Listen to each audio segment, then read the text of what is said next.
एक सांस में पढ़ करके ये मत सोचो कि एक बार में आंसर निकाल देंगे। क्वेश्चन को पार्ट पार्ट में डिवाइड कर लो। पहले हमको क्या निकालना है उसी को मान लो, फिर पहली कंडीशन क्या दी है, फिर दूसरी कंडीशन क्या दी है, ऐसे पार्ट में बांट लो। बहुत अच्छे से क्वेश्चन हम 3.4 इसमें हम लोग को सीखना है विलोपन विधि। कौन सी विधि? विलोपन विधि। अच्छा, विलोपन विधि समझने के लिए हम लोग एक्सरसाइज से एक क्वेश्चन लेते हैं, उसी को सॉल्व करते हैं और उसी से समझ लेंगे कि विलोपन विधि कैसे करना है। जैसे एक क्वेश्चन है x plus y equal to 5, ये हमारा एक पहला समीकरण दिया गया है, और दूसरा है 2x minus 3y equal to 4, ये दूसरा समीकरण।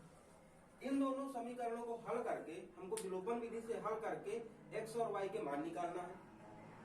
विलोपन विधि करने के लिए हम क्या करते हैं, हम पहले इसमें से देखते हैं कि जो हमारे चर दिए गए इनमें से कोई चर बराबर तो नहीं है। पहले देखो यहाँ पर x है, यहाँ 2x है, बराबर नहीं है।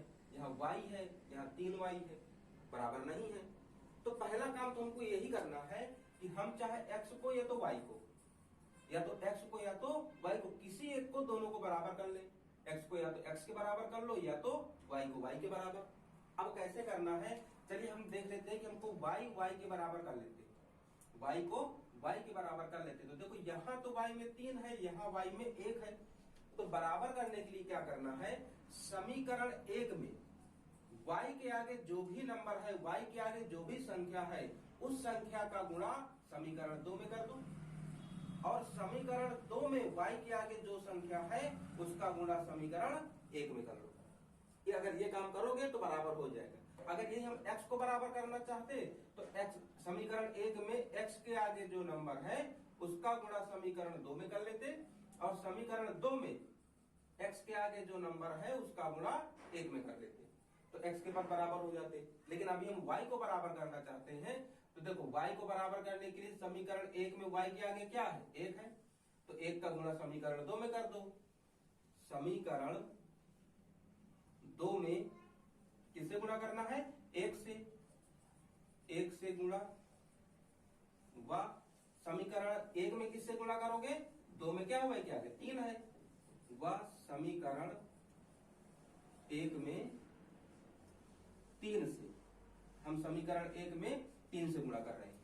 अच्छा, समीकरण 1 में पहले 3 से करना है, चलो करो। 3 का x में करोगे भैया 3x आ जाएगा, 3 का y में करोगे 3y आ जाएगा, 5 में 3 का करोगे 15 आ गया। अब समीकरण 2 में 1 से गुणा करना है, तो 2x में 1 से करोगे गुणा तो 2x, 1 का 3y से करोगे तो 3y बराबर, 1 का 4 से करोगे तो 4। अब देखो x y बराबर हो गए। अब यहाँ पर एक चीज देखो, इन दोनों, अगर हम y को घटा के 0 करना है, हमको y को क्या करना है, 0 करना है। अब बताओ, अगर हम इस समीकरण को जोड़ें तो क्या ये 0 हो सकता है? भैया ये प्लस का, ये माइनस का, तो जोड़ के 0 आ जाएगा। हमको भी यहाँ पर ये चीज ध्यान देना है कि हमारा जो बराबर हुआ है वो जोड़ने पर 0 हो जाएगा कि घटाने पर। अगर जोड़ने पर 0 हो रहा है तो दोनों समीकरण को जोड़ दो, अगर घटाने पर हो रहा है तो दोनों को घटा देना है। तो अब देखो ये जोड़ने पर 0 हो रहा है, हम जोड़ देंगे, ये 0 हो जाएगा। ये जोड़ पे कितना आ जाएगा, 3 2 5x बराबर, यहाँ पे देखो 15 और 4, ये 15 4 जोड़ के कितने हो जाएंगे, 19 हो जाएगा। तो अब x का मान निकालना है, 5 को उधर पक्षांतर कर लो, तो x बराबर कितना आ गया, 19/5 आ गया। x का मान आ गया 19/5। ये देखो प्रतिस्थापन से आसान है। अब देखो जो x का मान मिला है, अब इस x के मान को चाहे समीकरण 1 में रख दो, चाहे समीकरण 2 में रख दो, कहीं भी रख दो आंसर आ जाएगा, y का मान आ जाएगा। चलिए इसका मान 1 में रख लेते हैं, तो x का मान समीकरण 1 में रखने पर, समीकरण 1 क्या है, x plus y equal to 5 है, तो x की जगह पे क्या रखना है, 19/5, जो भी x का मान आया है, y बराबर 5, y का मान निकालना है तो 19/5 उधर पक्षांतर करो, तो y बराबर 5, 19/5 इधर प्लस में ही, उधर जाएगा माइनस में, बटे 1 लगा के लासा लेंगे तो 5 आएगा। 1 से भाग दो 5 बार में, 5 5 25 गुणा हो गया, 5 1 कम 5 एक बार में गया, 1 का गुणा करो तो 19 आ गया। तो तो y बराबर 25 से 19 घटाओगे तो आएगा 6/5। तो x का मान क्या है 19/5, y का मान 6/5। यह है हमारी विलोपन विधि। विलोपन विधि में बस यही चीज ध्यान देना है कि हम समीकरण के जो चर दिए हैं किसी एक चर को बराबर करके 0 कर लेना है और फिर पक्षांतर करके मान निकाल देना है। इतना बस काम करना है और हमारा आंसर आ जाएगा। आई बात समझ में? अच्छा, अगर नहीं समझ में आया है तो चलिए एक क्वेश्चन और देखते हैं। एक क्वेश्चन अब इस बार थोड़ा सा देखते हैं कि हार्ड क्वेश्चन नंबर 3 इसी में देखते हैं। क्वेश्चन ये फर्स्ट का फर्स्ट नंबर। अब देखते हैं क्वेश्चन नंबर फर्स्ट का थर्ड कैसे करेंगे।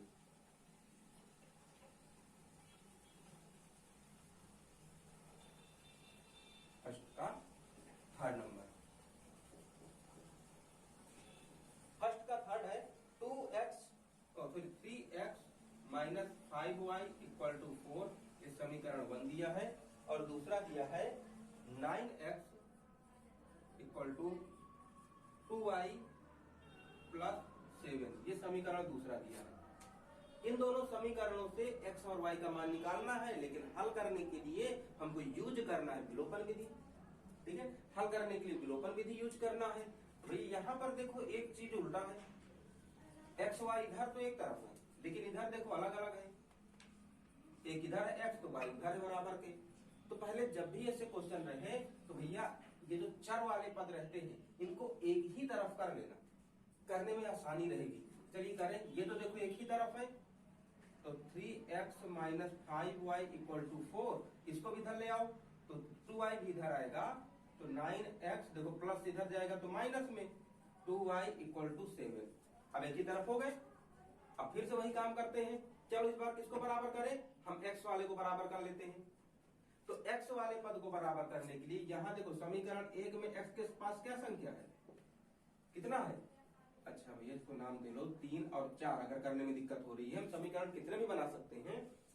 देखो समीकरण 3 में x को बराबर करना है ना, तो x के आगे क्या संख्या है 3 है, और समीकरण 4 में x के आगे क्या संख्या है 9 है। जिनको बराबर करना है उसी को देखना है। हम x को बराबर कर रहे हैं तो समीकरण 3 में x के आगे जो संख्या है इसका गुणा 4 में कर दें, और समीकरण 4 में x के आगे जो संख्या है उसका गुणा समीकरण 3 में कर दो, तो x का पद बराबर हो जाएगा। चलो करें। समीकरण 3 में किससे गुणा करना है 9 से, क्योंकि समीकरण 4 के x का पद 9 है। 9 से गुणा व समीकरण 4 में किससे गुणा करेंगे 3 वाले के पद से, यानी कि 3 से गुणा। आई बात समझ में? अच्छा गुणा करो, समीकरण 3 में 9 से गुणा करो तो 9 तिया 27x माइनस 9 का 5y से करोगे 9 का 9 45y बराबर 9 का करो 4 से 9 चौको 36। अब इसी तरह समीकरण 4 में 3 से गुणा करो 9 तिया 27x माइनस 3 दूनी 6y बराबर 7 3 21 आ गया। अब देखो x वालों को मतलब 0 करना है, तो बताओ भैया ये जोड़ने से 0 होंगे कि घटाने से। इसके आगे भी प्लस इसके आगे भी प्लस। जब समान चिन्ह की संख्याएं हो तो हमेशा जुड़ती हैं, तो भैया जोड़ में तो ये बढ़ जाएगा, तो इसीलिए हम इन दोनों क्या करते हैं घटा देते हैं, और जब भी घटाते हैं नीचे वालों के चिन्ह बदल जाते हैं। तो अब देखो ये प्लस का इसका नया चिन्ह है माइनस, तो ये प्लस माइनस कट के 0, ये माइनस का ये प्लस का। अब माइनस प्लस घट जाएंगे, 45 से 6 घटाओगे तो माइनस का 39y। यहां भी देखो घटेगा, तो 6 से 1 घटेगा तो 5, 3 से 2 गए तो 1 15। अब पक्षांतर करो -39 को उधर लेके जाओ तो y बराबर, अच्छा माइनस को इधर ही रहने दो भी 15/39। अब चाहो तो माइनस को यहां से उठा के उधर पक्षांतर करो। अब देखो माइनस इधर है ना, इधर का माइनस हटाना है। अगर हम इधर का माइनस हटाते हैं तो ऑटोमेटिक इधर माइनस लग जाएगा। जब हम एक पक्ष में माइनस हटाते हैं तो दूसरे पक्ष में लग जाएगा। अब देखो यहाँ पे कट किससे रहा, ये 3 बचे 15, 3 एक कम 3, 3 त्रिकाई 9। y का मान कितना आया -5/13। भैया मिल गया y का मान। अब एक काम करो, इस y का मान रख देते हैं चाहे समीकरण 3 में रख दो, चाहे 4 में रख दो, कहीं भी रख दो, कोई दिक्कत नहीं, कहीं भी रख दो। चलो समीकरण 4 में रख लेते हैं। तो y का मान किसी में दोनों में से किसी में भी रख लो, आंसर आ जाएगा। y का मान समीकरण 4 में रखने पर, अच्छा एक चीज और समझ लो, हमें जो समीकरण 3 और 4 बनाए हैं ना, ये पहले को ही 3 लिख दिए हैं और दूसरे को थोड़ा पक्षांतर किए हैं, थोड़ा चेंज किए हैं, ठीक है ना, इसीलिए हमने इसको अलग ही दोनों को नाम दे दिया है। अच्छा 4 में y का मान रखो, पहले समीकरण 4 है क्या, 9x माइनस 2y बराबर 7, ये रहा। y का मान कितना है भैया, y का मान है 2 गुणे y का मान है -5/13 बराबर 7। अब इसको हल करें तो 9x देखो माइनस माइनस प्लस हो गया, 5 दूनी 10 बटे इसके बटे कुछ नहीं, तो मतलब 1 का 13 से गुणा करोगे तो 13 बराबर 7। अब 10/13 को उधर पक्षांतर करो तो 9x बराबर 7, ये उधर माइनस प्लस गया तो माइनस में 10/13, तो 9x बराबर देखो लासा लेके इसको हल करो तो आ जाएगा 13, 1 से भाग दो 13 बार में गया, 13 सत्ते 91, 13 1 10 बार में, तो 9x बराबर 91 से 10 घटाओगे तो 81/13 आ गया। अब देखो 9 भी उधर जाएगा, 9 भी उधर पक्षांतर होगा, तो 9 देखो इधर गुणे में है, उधर जाएगा तो भाग में, भाग का मतलब हर के पास जाएगा, तो 81/13 देखो इधर भाग में गया तो हर के पास पहुंच गया, तो 9 कम 9 9 9 81, तो x का मान कितना बचा 9/13, x का मान आ गया 9/13, y का मान आ गया -5/13। ये भी विलोपन विधि से हो गया। इस बात को समझ में आई? उम्मीद कर रहे हैं कि विलोपन विधि अब काफी हद तक बनने लगी होगी। चलिए अगर फिर भी कोई समस्या है तो एक क्वेश्चन अभी और विलोपन विधि से करके देखते हैं।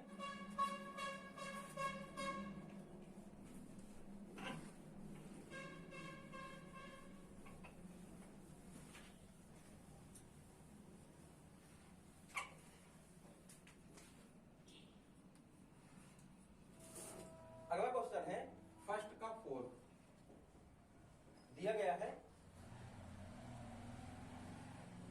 x/2 plus 2y/3 equal to -1, ये दिया गया पहला समीकरण, और दूसरा है x minus y/3 equal to 3, ये दिया गया है दूसरा समीकरण। इस बार देखो भिन्न के रूप में दिया है, और जब भी भिन्न के रूप में क्वेश्चन दे, जब भी क्वेश्चन भिन्न के रूप में दे तो पहले इन भिन्नों को ही हल करके, सबसे पहला काम करो इन्हीं भिन्न को हल करके इनको एक सीधे समीकरण बना लो। अब वो कैसे करें, देखो यहाँ कुछ नहीं है, बटे 1 लगा लो, इनका लासा ले लो तो 3 2 का 6 आएगा, 2 से भाग दो 3 बार में गया, 3 के x में गुणा करोगे 3x प्लस यहाँ पर आएगा 4y बराबर -1।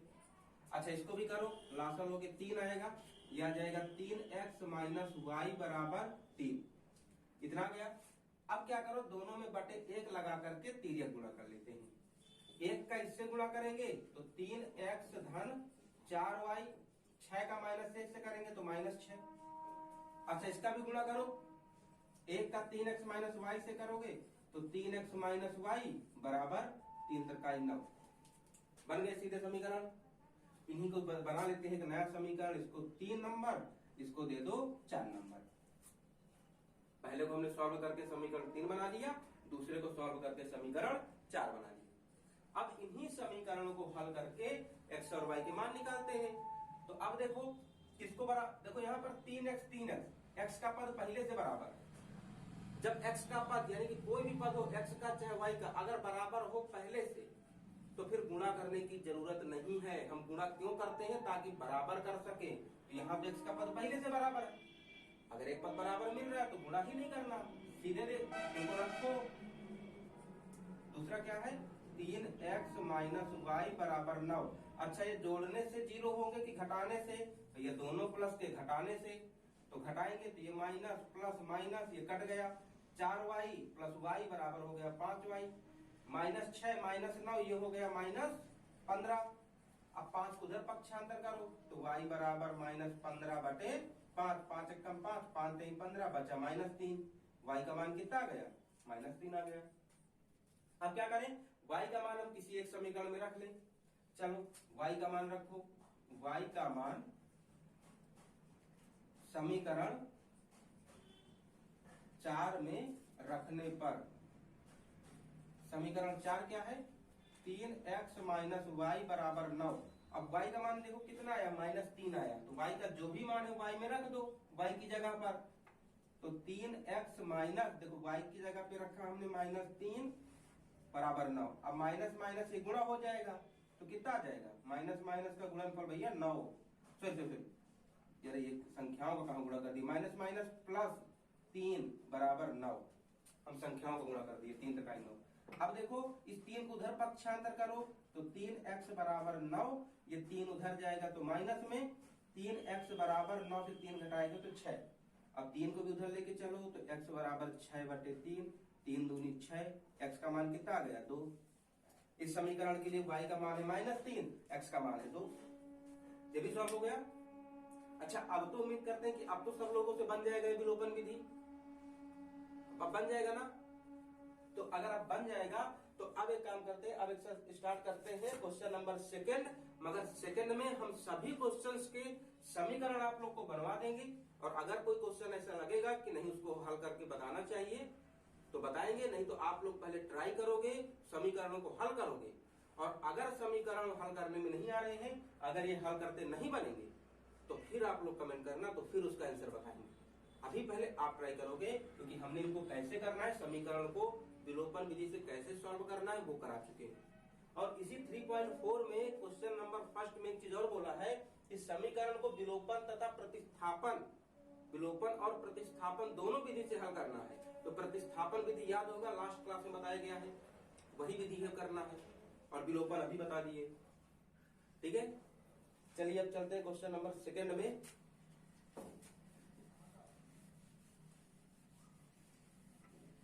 क्वेश्चन नंबर 2 में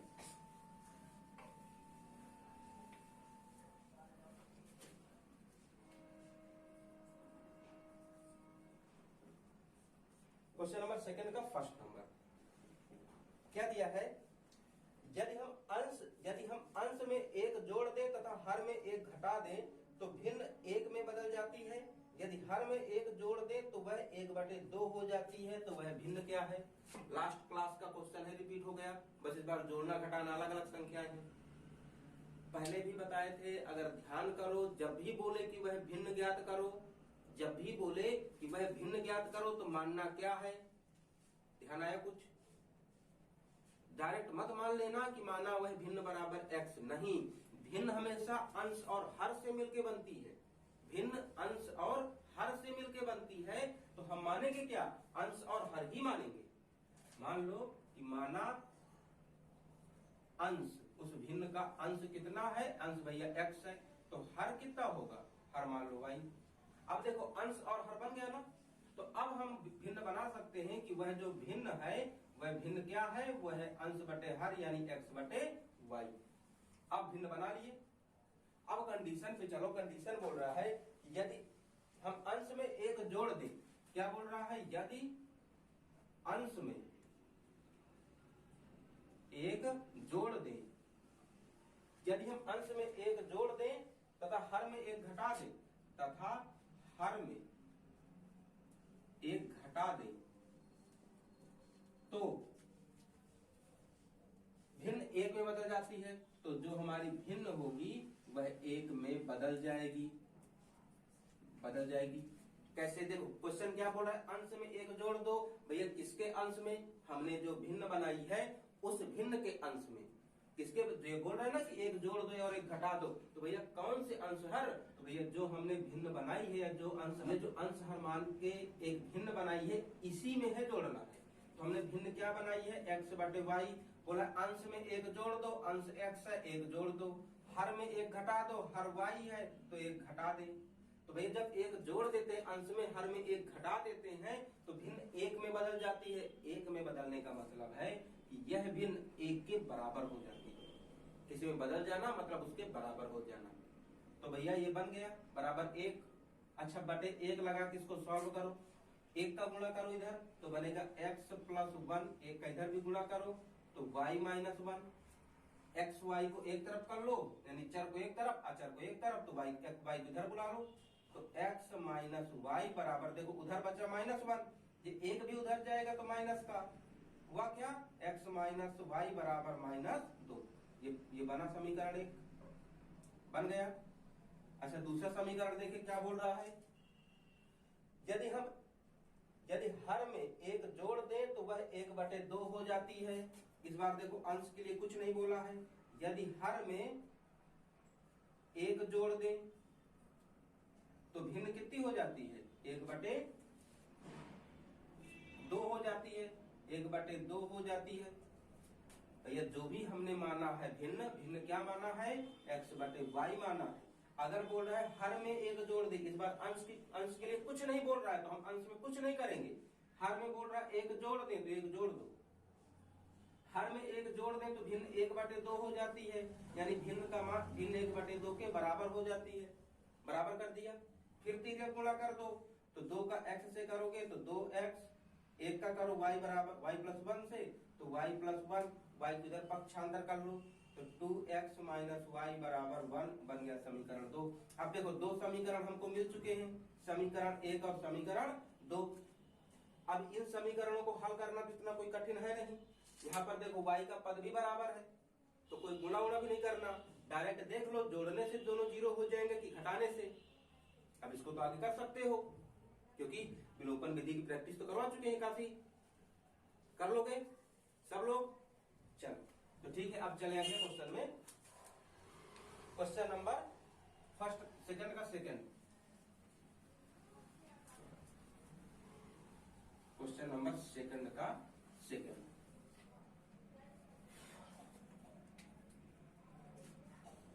सेकंड के सेकंड में बोला है 5 वर्ष पहले नूरी की आयु सोनू की आयु की 3 गुनी थी, 10 वर्ष पश्चात नूरी की आयु सोनू की आयु की 2 गुनी हो जाएगी। नूरी तथा सोनू की वर्तमान आयु ज्ञात करो। भैया पहला काम तो क्या करना है, जो निकालना है वो मानना है, लेकिन पहले क्वेश्चन समझ लो।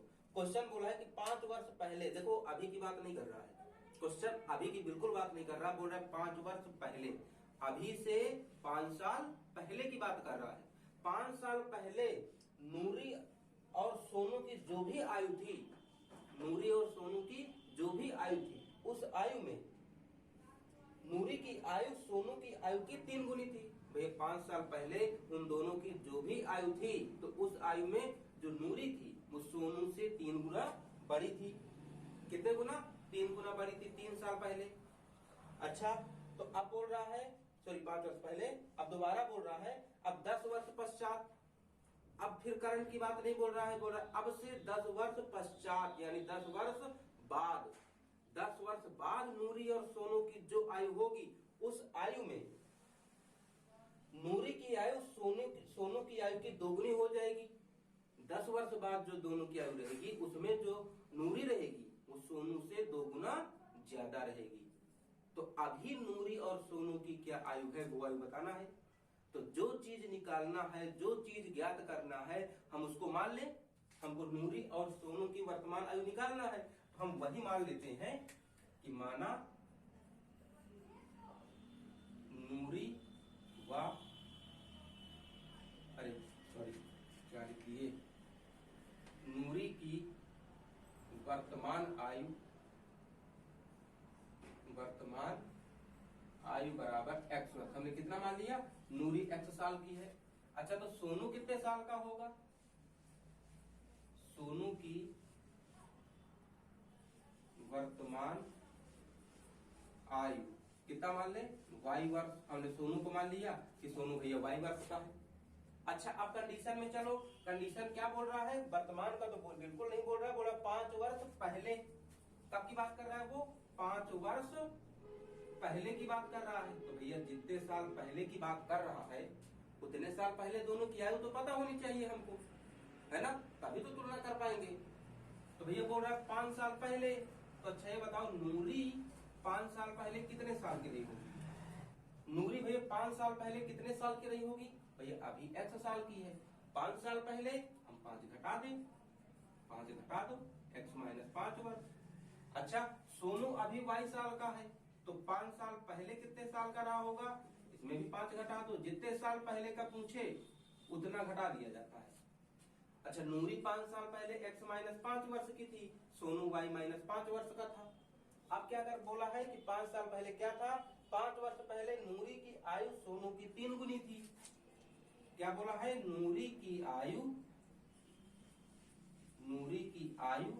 सोनू की आयु की 3 गुनी थी। देखो, 5 साल पहले नूरी जितने भी साल की थी, 5 साल पहले जो नूरी थी वो सोनू से 3 गुनी ज्यादा थी। यहाँ फिर से देखो, ज्यादा कम की बात किया, और हर बार बताते हैं कि जब भी ज्यादा कम की बात करे, जिनकी ज्यादा कम की बात कर रहा है, यहाँ नूरी और सोनू के आयु की ज्यादा कम की बात कर रहा है, तो जिसकी भी ज्यादा कम की बात करे उन दोनों का कान पकड़ के लाओ और यहाँ पर बराबर में रख दो। अब देखो किसको बोल रहा है, कौन ज्यादा है भैया, नूरी का नाम पहले दिया है ना, तो नूरी की बातें कर रहा है कि नूरी है 3 गुना ज्यादा। जिसका नाम पहले दे उसी की बातें यहाँ करता है, तो नूरी का नाम पहले दिया है यानी नूरी है 3 गुना ज्यादा। तो नूरी की आयु कौन है, x माइनस 5, यानी कि ये जो आयु है ये इससे 3 गुना ज्यादा है। तो बराबर करने के लिए क्या करें भैया, ये 3 गुना ज्यादा है, हम इधर 3 का गुणा कर दें, हो गया। अगर इधर ज्यादा है तो बराबर गुणा दूसरी तरफ ना करेंगे, तराजू होता है, अगर इधर का पलड़ा भारी है तो बराबर करने के लिए क्या करेंगे, दूसरे साइड न रखते हैं। वही बात है, इधर ज्यादा है तो बराबर करने के लिए इधर न रखें। चलो इनका गुणा करो, तो x माइनस 5 बराबर 3 का y से करोगे तो 3y माइनस 15। अब 3y को इधर लाओ, तो x माइनस 3y बराबर माइनस 15। अब 5 को उधर लेके चले जाओ तो इधर माइनस से उधर गया प्लस में, x माइनस 3y बराबर माइनस 15 और 5 इधर क्या आ जाएगा माइनस 10। बन गया समीकरण नंबर 1, बन गया। अच्छा, हमको पहली कंडीशन दी थी 5 साल पहले की, तो 5 साल पहले से हमने पहला समीकरण बना दिया। अब कितने साल की बात कर रहा है, अब बोल रहा है 10 वर्ष पश्चात। अब कब की बात कर रहा है, 10 वर्ष पश्चात की। 10 वर्ष पश्चात मतलब 10 वर्ष बाद की। तो भैया 10, जैसे हमने 5 साल पहले की आयु निकाला, इसी तरह हमको 10 वर्ष पहले की भी तो 10 वर्ष पश्चात की भी तो आयु पता होनी चाहिए। पश्चात मतलब बाद, 10 साल बाद वो कितने साल के रहेंगे। तो जब भैया किसी की आगे की आयु निकालनी हो, पीछे की आयु निकालने के लिए घटाएंगे, और जब कभी किसी के आगे की आयु निकालना हो तो उसमें जोड़ा जाता है, जितने साल आगे की निकालना है उतना जोड़ दिया जाता है। तो यही है 10 वर्ष पश्चात। बताओ भैया नूरी कितने साल की रहेगी, नूरी तो भैया अभी है x साल की, तो 10 साल बाद x प्लस 10 वर्ष की। अच्छा, सोनू अभी y साल का है, तो 10 साल बाद y प्लस 10 साल का या y प्लस 10 वर्ष का रहेगा।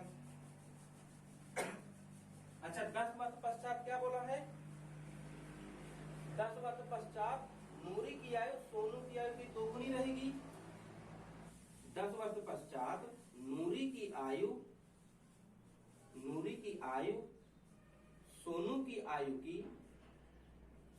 की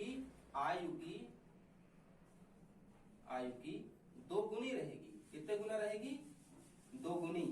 कौन रहेगा 2 गुना भैया, किसका नाम पहले दिया है, नूरी का दिया है, यानी नूरी की बात कर रहा है कि नूरी है 2 गुनी रहने वाली है। फिर से यहाँ ज्यादा कम की बात किया तो दोनों को पकड़ के लाओ, कान पकड़ के लाओ और यहाँ पर रख दो, रख दिए। अब देखो किसकी बात कर रहा है, नूरी 2 गुना ज्यादा है, यानी x प्लस 10 है ना नूरी, ये 2 गुना ज्यादा है, गुना मतलब गुणा, ये 2 गुना ज्यादा है, तो बराबर करने के लिए इधर 2 का गुणा कर दो। अब इसको हल कर लो, इसको समीकरण बना लो।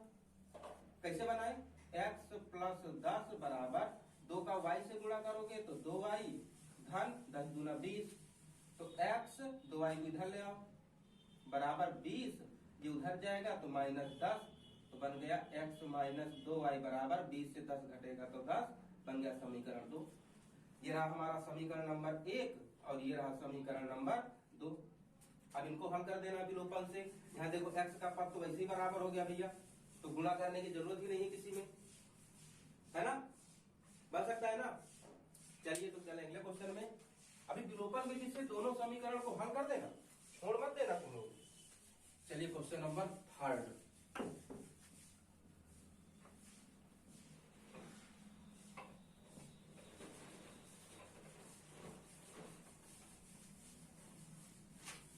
सेकंड का 3rd नंबर। 3rd दिया है, 2 अंकों की संख्या के अंकों का योग 9 है।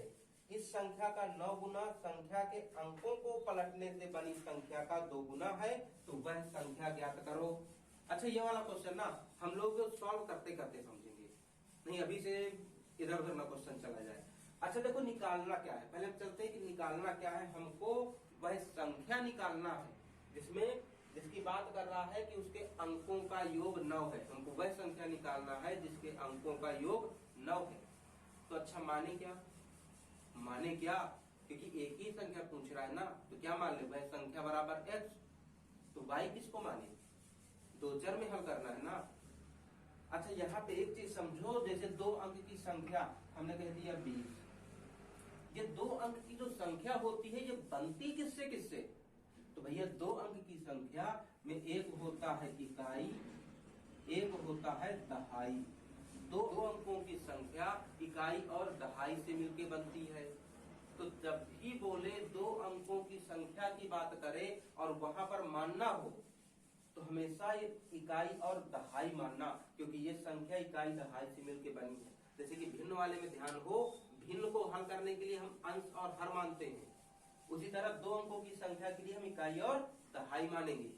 चलो माने कि माना इकाई का अंक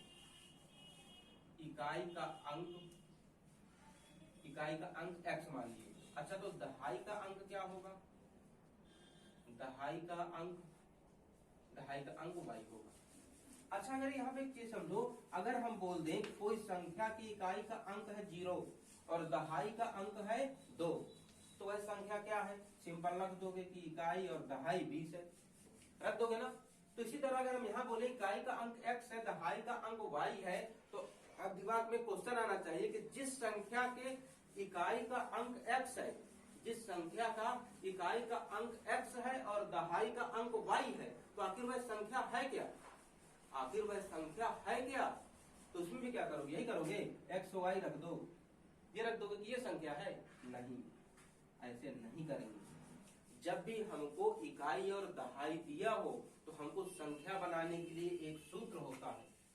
जब भी इकाई और दहाई दिया गया हो तो संख्या बनाने का एक सूत्र होता है 10 गुणे दहाई प्लस इकाई। ये सूत्र याद कर लो भैया, बहुत काम आने वाला है। तो क्या सूत्र होता है, 10 गुणे दहाई प्लस इकाई। तो अब इसमें देखो, इस इकाई और दहाई से संख्या बनाना है तो रख दो, इस फॉर्मूले पे रख दो वैल्यू, संख्या बराबर 10 गुणे दहाई कितना है y है, प्लस इकाई कितना है x है, यानी कि हमारी संख्या क्या है 10y प्लस x। हमने संख्या बना लिया, हमारी वह संख्या कौन है 10x प्लस y है। अच्छा पहला चीज क्या बोला है, संख्या के अंकों का योग 9 है। संख्या के अंकों का योग कितना है 9 है। अच्छा अंक क्या भैया, अंक क्या, संख्या में 2 अंक की संख्या में होते कौन कौन से अंक है, तो भैया एक होता है इकाई, एक होता है दहाई, एक होता है इकाई, एक होता है दहाई।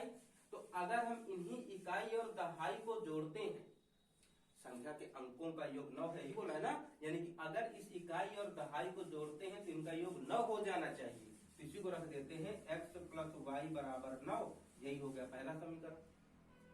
अच्छा आगे देखें क्या बोला है, 9, इस संख्या का 9 गुना संख्या के अंकों को पलटने से बनी संख्या का 2 गुना है।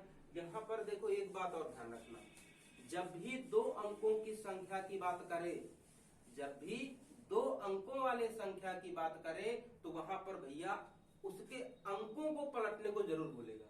पलटने को बोला है, पटकने को नहीं। पलटने का मतलब क्या है कि जैसे हमने इकाई माना है x, दहाई माना है y, तो पलटने का मतलब है कि हम इकाई की जगह पर दहाई रख दें, दहाई की जगह पर इकाई रख दें। कोई संख्या है एग्जाम्पल के लिए 21, इसको पलटो, अंकों को पलटो, तो अंकों को पलटने का मतलब है इकाई को दहाई में रख दे, दहाई को इकाई में रख दे। 21 बन गया 12, ये हो गया अंकों को पलटना।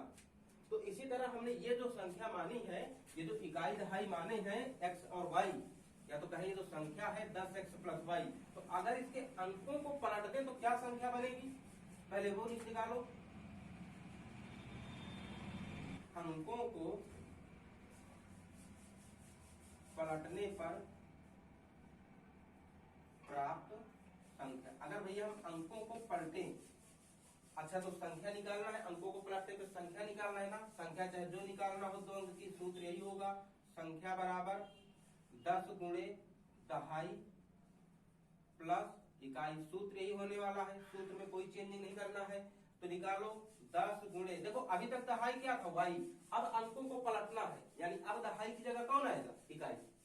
अंकों को पलटना मतलब दहाई की जगह कौन आएगा, इकाई आएगा। तो रख दो दहाई की जगह इकाई, और इकाई की जगह कौन आ जाएगा, इकाई की जगह दहाई आ जाएगा। तो क्या बना, 10x + y।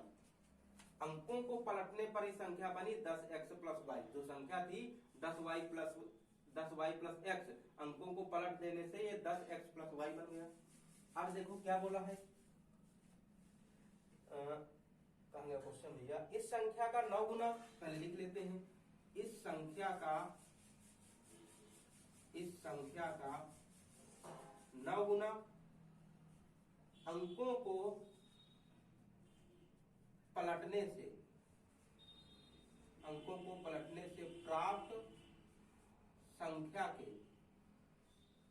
प्राप्त संख्या के कितने गुने के बराबर भैया, प्राप्त संख्या के 2 गुने के बराबर है, प्राप्त संख्या के 2 गुने के बराबर है। ठीक है, देखो इस संख्या का 9 गुना, किस संख्या का 9 गुना, क्वेश्चन क्या बोला है, इस संख्या का 9 गुना। इस संख्या मतलब किस संख्या का, जब भी बोले इस संख्या, ठीक है, इस संख्या मतलब मूल संख्या, मूल यानी कि जो हमने वास्तविक संख्या बनाई है ना, जो हमने माना है XY, जो रियल में XY माना है, उनसे क्या संख्या बनी है, ये इस संख्या की बात कर रहा है। तो क्वेश्चन बोल रहा है इस संख्या का 9 गुना, यानी अगर हम इसका कितने गुना करते हैं, 9 गुना, तो चलो करते जाते हैं।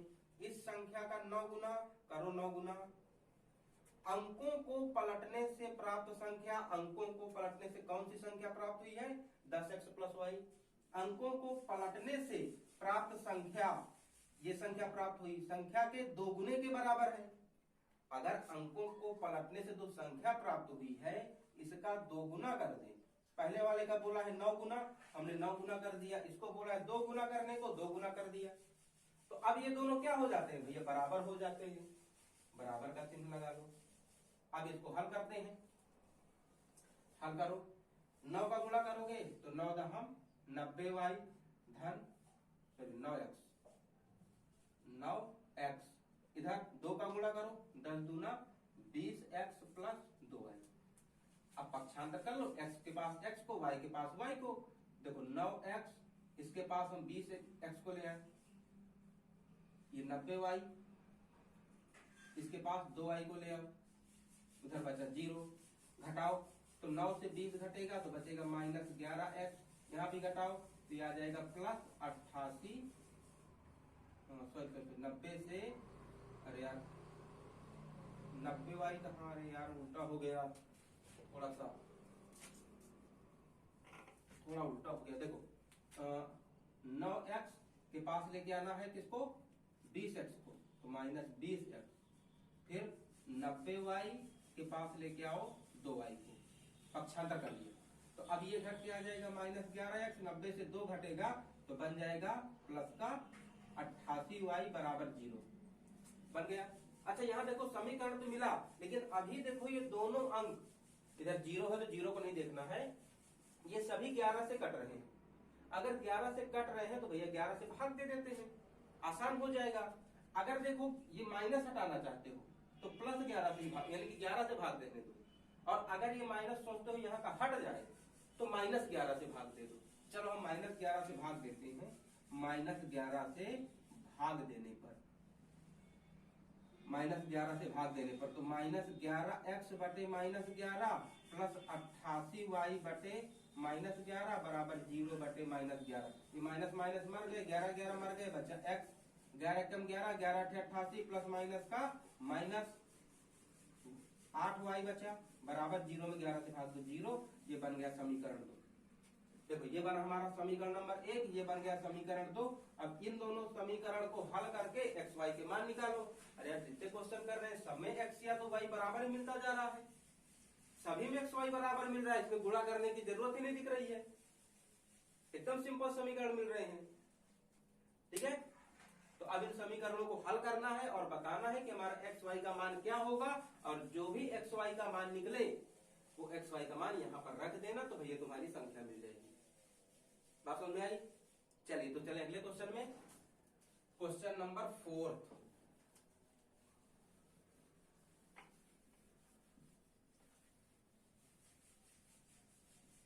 क्वेश्चन नंबर 4, सेकंड का 4 नंबर, सेकंड का 4 है। मीना 2000 रुपए निकालने के लिए बैंक गई। उसने खजांची से, खजांची मतलब कैशियर, खजांची से 50 रुपए तथा 100 रुपए के नोट देने को कहा। मीना के पास कुल मिलाकर 25 नोट है, तो ज्ञात कीजिए 50 रुपए और 100 रुपए वाले कितने नोट उसको मिले हैं। मीना बैंक गई पैसा निकालने, उसको 2000 निकालना था, तो उसने कैशियर यानी खजांची से कहा कि भैया मुझे सिर्फ 50 रुपए के और 100 रुपए वाले नोट ही देना, इससे बड़े या छोटे मत देना। तो कैशियर ने उसको 25 नोट दिए और 25 नोट में उसके 2000 पूरे हो गए। तो अब हमको ये बताना है कि मीना को कितने 50 के नोट मिले, कितने 100 के नोट मिले। ठीक है, तो जो निकालना है वही मानो। मानते हैं कि माना 50 रुपए के नोटों की संख्या, 50 रुपए के नोटों की संख्या कितनी है, x है, और 100 रुपए के नोटों की संख्या, y है। 100 रुपए के नोटों की संख्या y। अब यहां पर देखो पहला समीकरण तो सबको दिख रहा होगा। हमारे पास कुल कितने नोट हैं, कुल नोट 25 है। कुल कितने नोट है, 25 है, यानी कि 50 रुपए वाले नोटों की संख्या और 100 रुपए वाले नोटों की संख्या, अगर दोनों की संख्या जोड़ देते हैं तो कितने नोट हो जाते हैं, यानी 50 रुपए वाली जितनी नोटें मिली और 100 रुपए वाली जितनी नोटें मिली, उन दोनों की संख्या को जोड़ दो तो कितना हो जाता है, 25, यानी x + y बराबर 25 बन गया समीकरण 1। एक चीज और बोला है, दूसरी हिंट क्वेश्चन ने दिया है कि कुल उसको कितने पैसे निकालने थे। भैया कुल पैसे कितने रुपए निकाले हैं, पैसे तो नहीं चलते। कुल रुपए 2000, कुल 2000 उसको निकालना है। अच्छा यहाँ पर समझो, मान लेते हैं हमारे पास 50 रुपए वाला एक नोट है, 50 रुपए वाला एक नोट है, 100 रुपए वाले 2 नोट है। हमारे पास कितने रुपए हैं, हमारे पास कितने रुपए हैं। भैया नोटों की संख्या को जोड़ने से रुपए नहीं बनते। हम पहले ये निकालें कि जो 50 रुपए वाले नोट है, एक नोट है, तो कितने रुपए के बराबर हो गए, 50 × 1 बराबर 50 रुपए के बराबर। जो 100 रुपए के नोट है, ये 2 नोट है, कितने रुपए के बराबर हो गए, 100 दूनी 200, यानी गुणा करना पड़ेगा। अब इन दोनों को जोड़ेंगे तो अब मतलब हमारे पास 250 रुपए है, 250 रुपए। बात समझ में आई? तो यही चीज यहाँ पर है कि 50 रुपए वाले कितने नोट है, एक्स नोट है, 50 रुपए के एक्स नोट है। तो अच्छा भैया अगर तुम इनको रुपए में बदलो कि कितने रुपए के हो गए, तो कैसे बनाओगे, 50 का x में गुणा करोगे तो 50x रुपए के। इसी तरह 100 रुपए वाले कितने नोट है, 100 रुपए के y नोट है, 100 रुपए के y नोट है, तो कितने रुपए के बराबर पहुंच गए, तो भैया 100 रुपए के y नोट है, तो 100 y रुपए के पहुंच गए। अब देखो असल रकम मिल गई। अब अगर हम इन दोनों रकमों को जोड़ते हैं, 50 रुपए से जो पैसा रुपया बना और 100 रुपए से जो बना, उन दोनों को अगर जोड़ते हैं तो कितना रुपया हो जाता, 2000, क्योंकि 2000 ना निकालने गई थी वो। तो अगर हम इनको जोड़ दें 50x + 100y तो कितना हो जाएगा, 2000 हो जाएगा। बन गया समीकरण। अब चाहो तो देखो 50 से भाग जा रहा है, चलो 50 से सब में भाग दे देते हैं, समीकरण आसान हो जाएगा। 50 50 मर गए, बच्चा x, 50 दूनी 100, 2y। यहाँ भी देखो 50 को 0 0 कट गए, 5 को 20, 40, 50 40, बन गया समीकरण 2। ये तो और आसान है ना, ये तो और आसानी से आ गया। हमको सिर्फ इतना चीज ध्यान देना है कि हमको क्या क्वेश्चन ने दिया हुआ है। ये क्वेश्चन लग रहा था यार बहुत कठिन है, बहुत कठिन है, लेकिन कितना आसानी से आए। तो देखना है क्वेश्चन ने हिंट क्या क्या दिया है, गिवन पार्ट क्या क्या है। 2 हिंट जरूर दिया होगा, बस समझने की देरी है। अगर उन दोनों हिंट को खोज लिए तो क्वेश्चन आसानी से सॉल्व रखा हुआ है। उन दोनों हिंट को खोजो, ठीक है ना। अच्छा चलिए चलते हैं अगले क्वेश्चन में। इस एक्सरसाइज का लास्ट क्वेश्चन है, इस एक्सरसाइज का लास्ट क्वेश्चन।